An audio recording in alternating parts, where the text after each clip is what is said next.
पहला प्रश्न। बुद्ध ने संघम शरणम गच्छामि क्यों कहा? कृपा कर हमें इसका अभिप्राय समझाएं।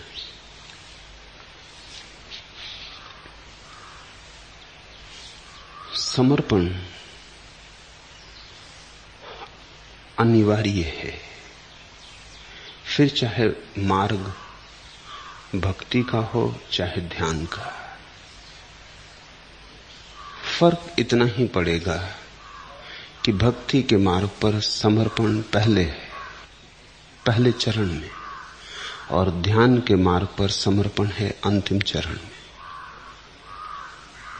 में। भक्ति कहती है अहंकार को छोड़कर ही मंदिर में प्रवेश करो, क्योंकि जिसे छोड़ना ही है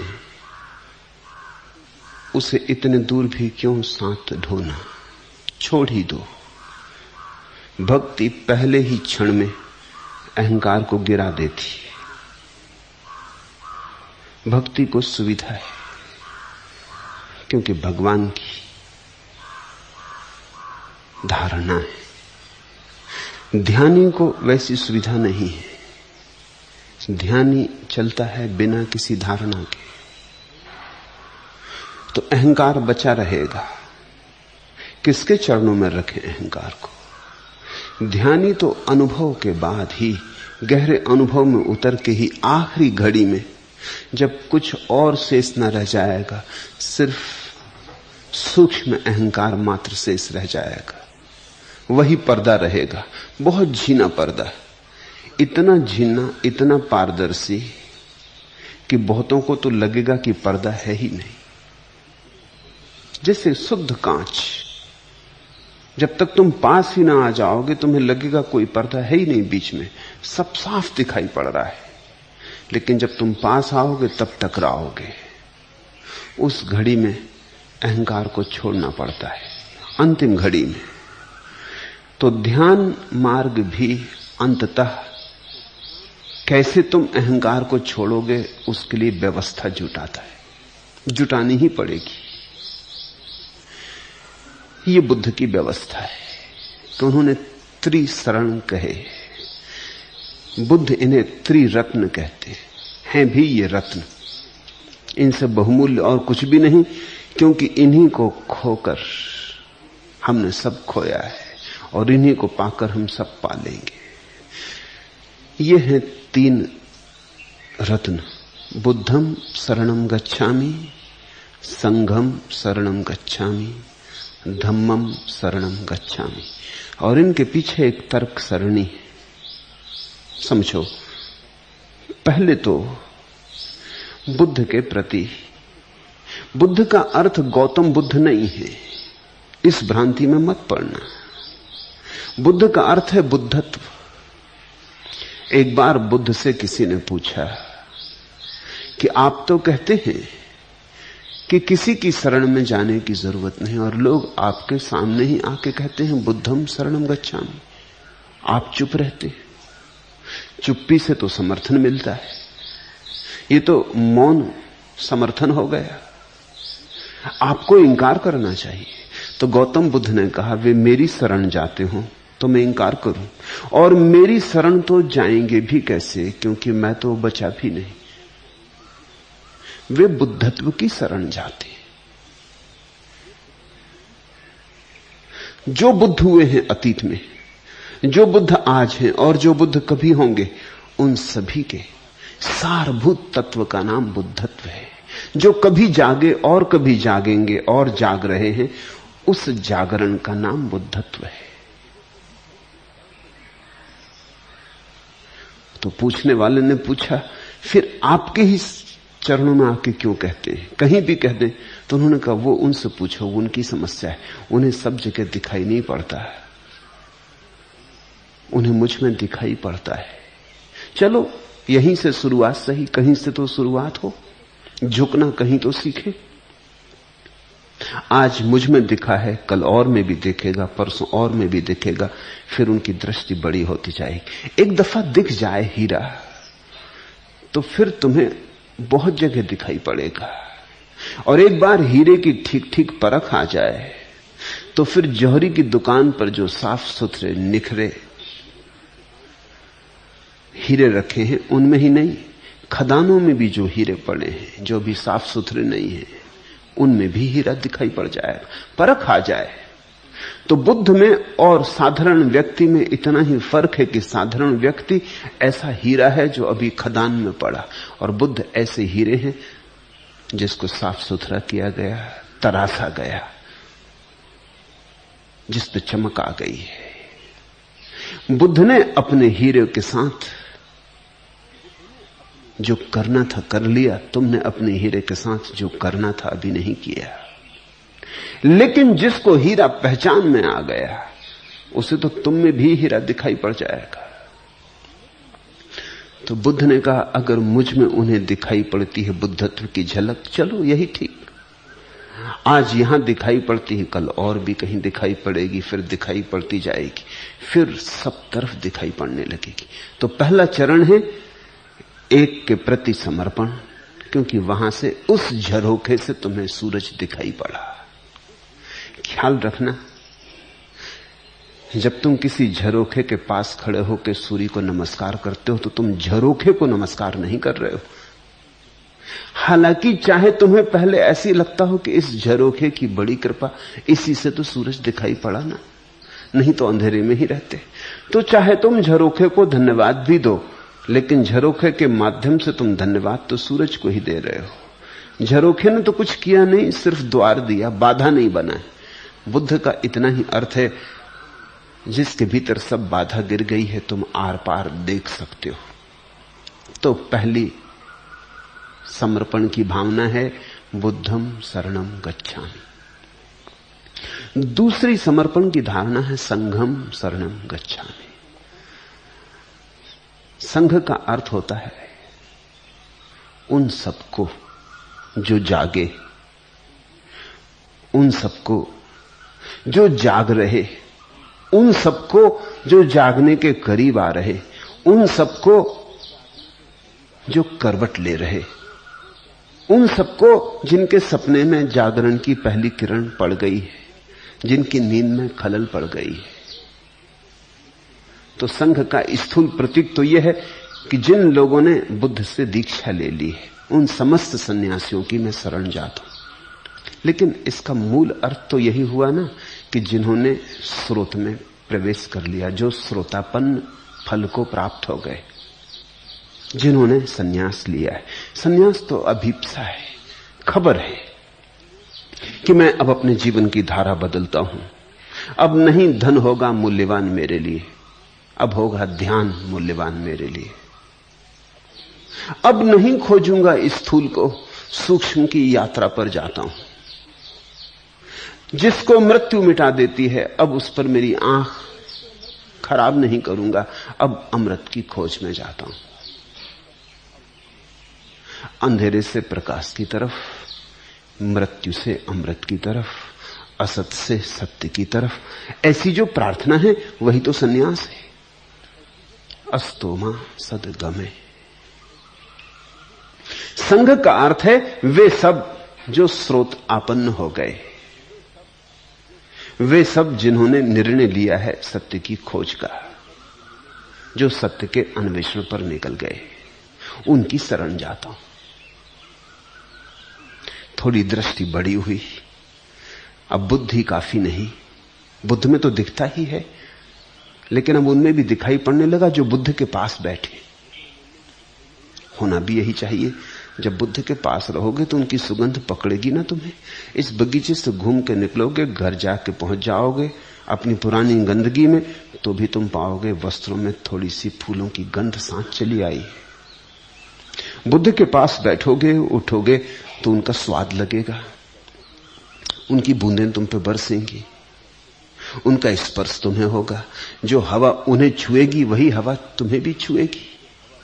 बुद्ध के पास उठोगे बैठोगे, उनका रंग लगेगा, उनका ढंग लगेगा। बुद्ध के पास उठोगे बैठोगे तो बुद्धत्व संक्रामक है, याद रखना। बीमारी ही थोड़ी लगती है, स्वास्थ्य भी लग जाता है। पागलपन ही थोड़ी लगता है, पागलों के साथ रहोगे पागल हो जाओगे। मुक्तों के साथ रहोगे तो मुक्त हो जाओगे, होने लगोगे। तो अब दृष्टि थोड़ी बड़ी हुई। अब बुद्ध ही नहीं दिखाई पड़ते, अब बुद्ध में वे सब दिखाई पड़ने लगे जो उनके आसपास है, जो सब बुद्ध की तरफ उन्मुख है। दूर है भी मंजिल उनकी, चल पड़े हैं। बुद्ध पहुंच गए गंगा सागर, गंगा गिर गई सागर में, लेकिन गंगा में जो और लहरें चली आ रही हैं सागर की तरफ भागती हुई, वे भी पहुंच ही जाएंगी, पहुंचने को ही है। आज नहीं कल की ही बात है, समय का ही भेद है।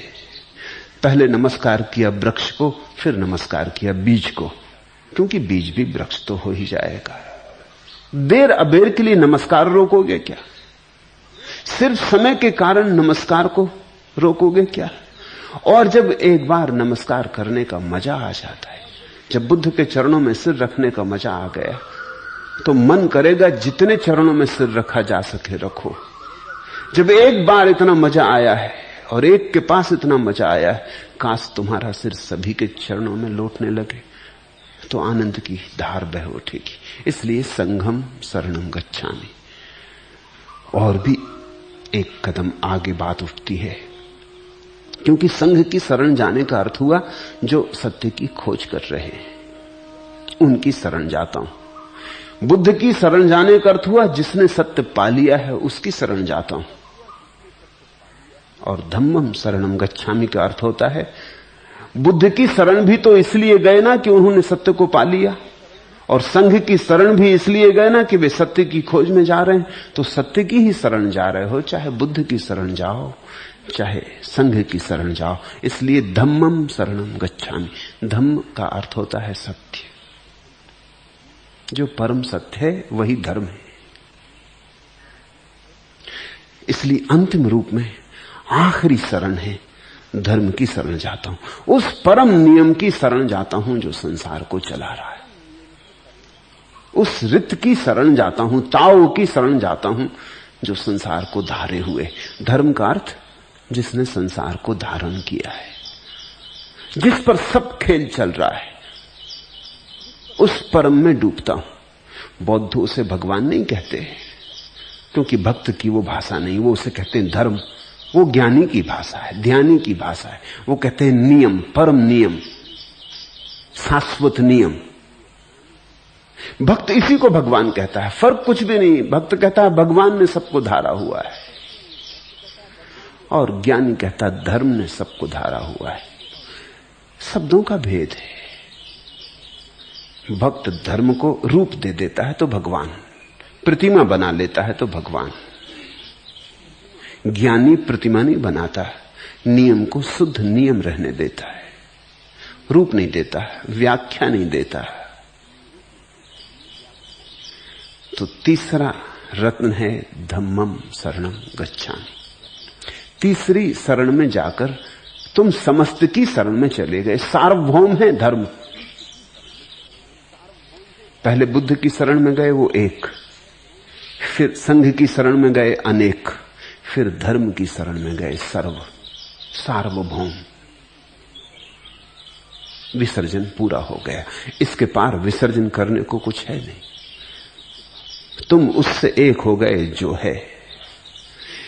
ऐसे ये तीन रत्न हैं। इनके संबंध में कुछ और बातें भी समझ लेनी चाहिए। पहली बात, बुद्ध की शरण जाना सबसे सरल है। ऐसा रोज यहां होता है।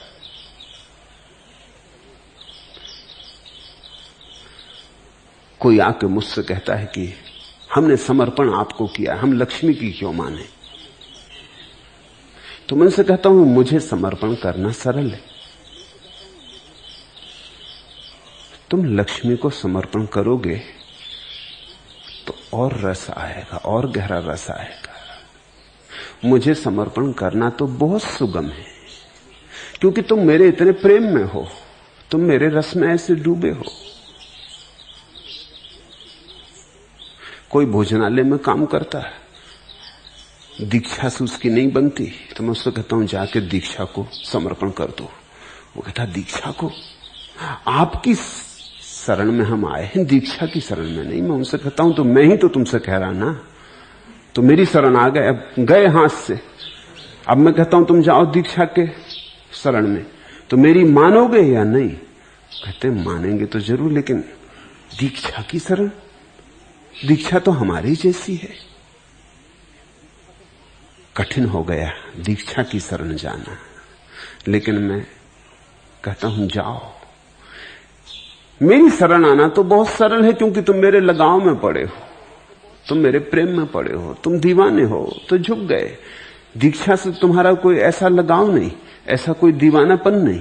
दीक्षा तो लगती ठीक तुम जैसी है, लेकिन अर्थ समझना, जब तक तुम जैसों के शरण में नहीं जाओगे तब तक तुमने अभी तक अपने को समझा ही नहीं। क्योंकि जो तुम जैसा है वो तुम्हें आदर योग्य नहीं मालूम होता। इसका अर्थ क्या हुआ? इसका अर्थ हुआ कि तुम स्वयं ही अभी अपनी आंखों में आदर योग्य नहीं हो। जब तुम कहते हो कि अपने ही जैसे की शरण जाएं, तो तुम क्या कह रहे हो? तुमने शायद सोचा नहीं। तुम ये कह रहे हो कि मैं तो निंदित, पापी, अपराधी, और मेरे ही जैसे किसी की शरण जाऊं, तो तुम्हारे मन में बड़ी आत्मग्लानि है, तुम्हारे मन में बड़ा आत्म तिरस्कार है, अपमान है अपना। और जिसके मन में अपने प्रति अपमान है वो कैसे आत्मवान हो सकेगा? जो अपनी निंदा कर रहा है, जो अभी अपना सम्मान भी नहीं सीख सका, वो अपने भीतर कैसे प्रवेश कर सकेगा? जो अभी अपने को प्रेम भी नहीं कर सकता, वो किसको प्रेम कर सकेगा? कहने वाला तो यही कह रहा है कि शायद वो दीक्षा का असम्मान कर रहा है, ये कह के कि वो तो मेरी ही जैसी, उसकी क्या शरण जाना। लेकिन वो अपना ही अपमान कर रहा है। वो घोषणा कर रहा है कि मैं 2 कौड़ी का और दीक्षा मेरी जैसी, तो मैं कैसे शरण जाऊं? जिस दिन तुम अपने ही जैसों की शरण जाने लगोगे, उस दिन तुम्हारे जीवन में आत्मगौरव आएगा। ये बात तुम्हें बड़ी विरोधाभासी लगेगी कि जिस दिन व्यक्ति समस्त के चरणों में झुक जाता है, उस दिन वो आत्मगौरव को उपलब्ध हो गया। उसने कहा कि निम्नतम के भी शरण में मैं झुक जाता हूं, पत्थर के शरण झुक जाता हूं, क्योंकि अस्तित्व महिमावान है। निम्न यहां कोई हो ही कैसे सकता है? उस दिन उसे अपने भीतर की गरिमा का बोध होगा। तो बुद्ध की शरण जाना तो बड़ा सरल, सरल से शुरू करो, मगर सरल पर अटके मत रह जाना। इसलिए संघम शरणम गच्छामि। संघ का मतलब दीक्षा, लक्ष्मी, मैत्रेय, इनकी शरण जाओ। कभी कभी अपनी ही शरण जाओ, कभी कभी अपने ही पैर छू लो, क्योंकि तुम्हारे भीतर भी परमात्मा विराजमान है। लगेगा पागलपन, पहले तो दूसरे के पैर छूने में बड़ा पागलपन लगता है, फिर अपने पैर छूने में तो निश्चित ही पागलपन लगेगा। लेकिन मैं तुमसे कहता हूं, कभी कभी अपने भी पैर छू। तुम्हारे भीतर भी परमात्मा ही विराजमान है, उतना ही जितना मेरे भीतर, उतना ही जितना बुद्ध के भीतर, उतना ही जितना महावीर के भीतर। ऐसा हुआ एक बार, रामकृष्ण की किसी ने तस्वीर उतारी, वो तस्वीर लेके आया तो रामकृष्ण ने झुक कर उस तस्वीर के चरण छुए, खुद की तस्वीर। शिष्य जरा बेचैन हुए, उन्होंने कहा कि लोग पागल तो समझते ही हैं इन्हें, अब और बिल्कुल पागल समझेंगे, ये हद हो गई। किसी ने जरा टिहुनी मारी, परमहंसदेव क्या कर रहे? खबर हो गई लोगों को, तो लोग पागल मानते हैं, अब हद हो जाएगी कि अब अपने भी तस्वीर के पैर छूने लगे। तो उन्होंने कहा कि मेरी तस्वीर तो हो कैसे सकती, क्योंकि मैं तो देह नहीं। लेकिन ये जो तस्वीर है बड़ी समाधि की है, जिसकी भी ली गई हो ये तस्वीर, यह आदमी बड़ी समाधि में रहा होगा, तो मैं तो समाधि को झुक रहा हूं। अब इससे क्या फर्क पड़ता है कि मैं ही समाधि में था कि कोई और समाधि में था? समाधि में कहां मैं, कहां तू? समाधि तो समाधि है। कभी अपने पैर भी छूना और तुम अपूर्व पुलक का अनुभव करोगे। कभी अपने जैसों के भी पैर छूना। अपने से बड़ों के पैर छूने में तो अहंकार गिरता नहीं। कैसे गिरेगा? जिसको तुम अपने से बड़ा मानते हो उसके पैर छूने में कैसे अहंकार गिरेगा? जिसको तुम अपने जैसा मानते हो या अपने से छोटा मानते हो उसके पैर छूने में अहंकार गिरेगा। मगर स्वाभाविक है, पहले तो यात्रा वहां से करनी होती जो सुगम हो, इसलिए बुद्धम शरणम गच्छामि। पहले अपने से विराट के चरण छू लो, फिर संघम शरणम गच्छामि। फिर संघ में तो सब तरह के लोग होंगे, कोई तुम जैसा होगा, कोई तुमसे अच्छा होगा, कोई तुमसे गया बीता होगा। संघ की शरण जाने का अर्थ है अब मैं हिसाब नहीं लगता कि कौन बड़ा, कौन छोटा, कौन ऊपर, कौन नीचे। अब तो जो भी सत्य की खोज कर रहे हैं सबकी शरण जाता हूं।